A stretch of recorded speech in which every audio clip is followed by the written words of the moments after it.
Naniniwala naman ng mga miyembro ng Makabayang Black sa Kamara na sinasadya ni Pangulong Bongbong Marcos na harangin ang impeachment complaint laban kay Vice President Sara Duterte. Hanggang ngayon kasi nakabinbin pa sa Office of the Secretary General ang tatlong impeachment complaint kaya kine-question ng Makabayan ang delay sa proseso.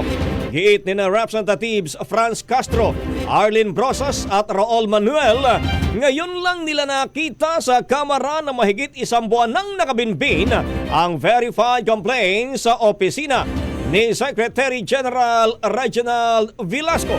Hindi nila dapat inuupuan ni Velasco ang tatlong impeachment complaint dahil alinsunod sa saligang batas, kailangan simulan na ang proseso kasunod ng formal na paghahain ng reklamo. O mapila rin sila sa mga kapwa mambabatas na huwag magpadikta sa executive branch sa kahihinat na ng mga ito.